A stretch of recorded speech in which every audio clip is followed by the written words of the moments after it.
इन्होंने सड़क पे खड़े लाखों लोगों को उनके घरों तक पहुंचाया। सो इन जरूरतमंद लोगों के लिए मुसीबत की घड़ी में जो मसीहा बन के सामने आया, वही हैं आज के हमारे गेस्ट, हम सबके चहेते the one and only, please welcome Sonu सूद।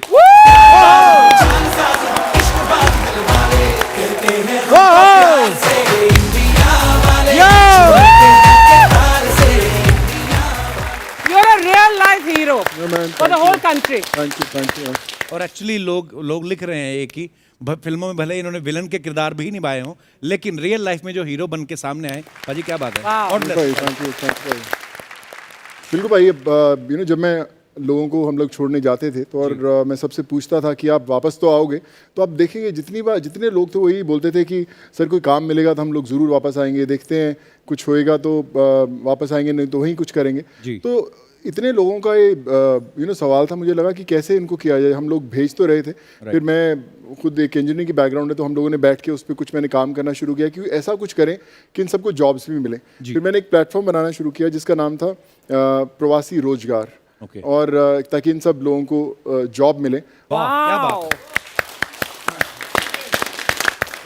तो ये जो ऐप है जो सोनू पाजी ने जो तैयार किया, प्रवासी रोजगार भाई, एक ये है कि this is actually free of cost platform for everyone, कि लोग जो छोटे से शहर में कहीं पे भी बैठा भी हो, किसी भी गांव में बैठा जिसको फ़ोन भी नहीं चलाना आता, अगर वो सिर्फ वो नंबर को टच कर देगा तो हमारी टीम उनसे कांटेक्ट करेगी। हम उनको सिखाएंगे कैसे काम आता है, कैसे हम लोग उनको उस शहर से, अगर वो नहीं ट्रैवल कर सकता, उसको जिस शहर में जॉब करवाना है वहाँ पे ले जा पाएंगे, और उनको उनके मतलब का जॉब जहाँ पे भी देश के कोने में चाहिए होगा वो उनको तुरंत मिलेगा। I want to say that ये इतने बड़े पैमाने पर जब कर रहे हो तो कितनी बड़ी टीम है तुम्हारी यार।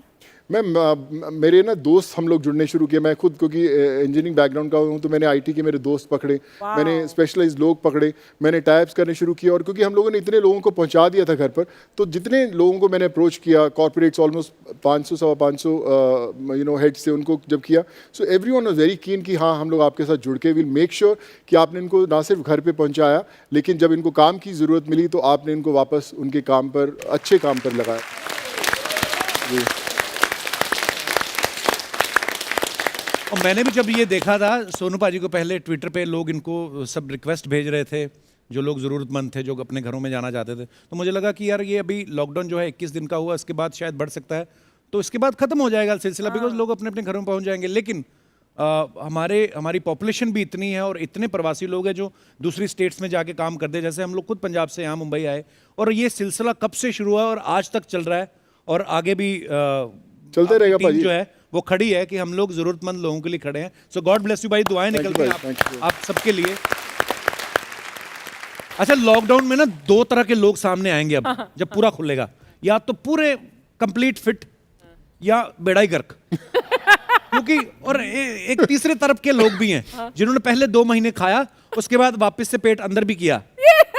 तो नहीं पाजी, बहुत मेहनत कर रहे हैं। मैं रोज पूछता हूँ भाई, मैं हमारे कॉमन ट्रेनर हैं योगेश, हमेशा वीडियो दिखाएंगे कपिल पाजी का एक्सरसाइज करते हुए पूरे, और मैं पूछता हूँ वर्कआउट करते रात को 12 बजे 1 बजे वर्कआउट करते, रात को दौड़ने जाते रात को 12-1 बजे। तो भाई मेरे को, मैं विश्वास करो, मैं आज सारे पूरे देश के सामने कहना चाहता हूँ, आपको एक्सरसाइज करके उतनी खुशी नहीं मिलती होगी जितनी मुझे खुशी मिलती है जब आप इतनी रेगुलर।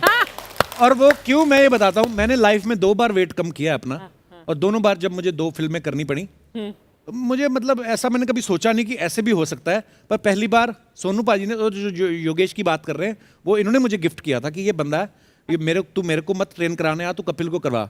तो उस वक्त मैंने अपना 15 किलो वेट कम किया था और इतना पतला होके आया, और मुझे इतना अच्छा फील आने लगा। उसके बाद खैर जो भी लाइफ में कभी इंजरी हो गई, जो भी फिर रुक गया, दोबारा फिर दूसरी फिल्म के लिए मैंने किया।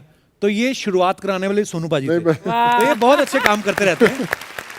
पर पाजी आप, मैंने जहाँ तक मुझे पता है, ये कभी वर्कआउट नहीं मिस करते हैं, और ये बहुत ही अपने जो फिटनेस का ख्याल रखते हैं।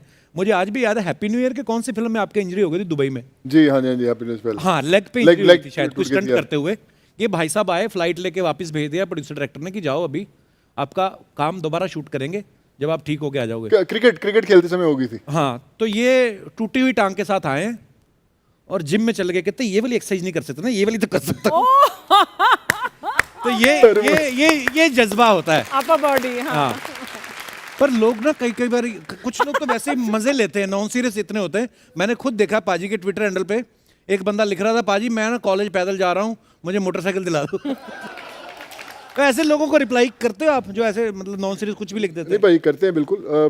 मुझे याद है कि जब उसने बोला, मैंने बोला कि देखो हमारे जो देश के प्रधानमंत्री रहे हैं लाल बहादुर शास्त्री जी, वो नदी से तैर के जाते थे, साइकिल पे जाते थे। तुम क्या मोटरसाइकिल, पहले इस लायक कुछ बनो, कुछ मेहनत करो, set an example for everyone and then you should go. तो आई थिंक ये सब, हाँ एक्चुअली अगर वो मान लो लाल बहादुर शास्त्री जी के मन में आया था कि नहीं मुझे तो वो स्पीड बोट लेके दो, मैं तभी तब तक मैं स्कूल नहीं जाऊंगा। तो फिर कैसे पढ़ाई लिखाई करते हो और कैसे प्रधानमंत्री बनते हो? तो मेहनत करिए आप। सोशल मीडिया पर बहुत ऐसे सेलिब्रिटीज वगैरह को वो आते हैं रिक्वेस्ट कि आप मुझे मदद कर दीजिए, मदद कर दीजिए। And you try to help some but then you realise कि बहुत सारी स्कैम्स भी हैं, बहुत सारे और आपको बेवकूफ भी बनाते हैं। मैम आपको मैं बताता हूँ कि मैंने 100 दिन से अपना ईमेल आईडी जो है मैं ऑलमोस्ट देख नहीं पाता हूँ, क्योंकि मुझे रोज 500-600 ईमेल हर रोज आते हैं। पर मेरा कोशिश ये रहती है कि अगर मैं मेरे से 10 टाइम पास वाले छुटके कहीं एक जेन्युइन वाला ना बच जाए, तो मैं उस चक्कर में लगा रहता हूँ। मैं कई बार रात को उठता था, मुझे याद है कि जब मैं ट्विटर पे होता था तो 12-1 बजे से लेके हम 4-5 बजे तक मैं फ़ोन पे रहता था, तो मैं ट्विटर देखता रहता था। तो उसके अंदर कई बार लेट भी गए, 3-3:30 बजे कोशिश किया कि लेटना, सुबह भागना है फिर से काम पे। तो 3:30-4 बजे उठने के बाद रात को एक बार लगता था यार देखो किसी ने कोई ज़रूरी मैसेज तो नहीं किया, तो रात को अंधेरे में उठ के चेक करता था, अरे किसी का मैसेज तो नहीं आया। और विश्वास कीजिए उस समय सबसे ज़्यादा ज़रूरतमंद लोगों के मैसेज आते हैं, और सबसे ज़्यादा हेल्प उसी समय हुई जब आप इनको अचानक ढूंढना शुरू करते हैं। तो मुझे लगता है कहीं ना कहीं भगवान की आवाज़ होती है जो आपको देती है कि उठा फ़ोन, कोई ज़रूरतमंद तेरी इंतज़ार कर रहा है। So I think that's the reason actually.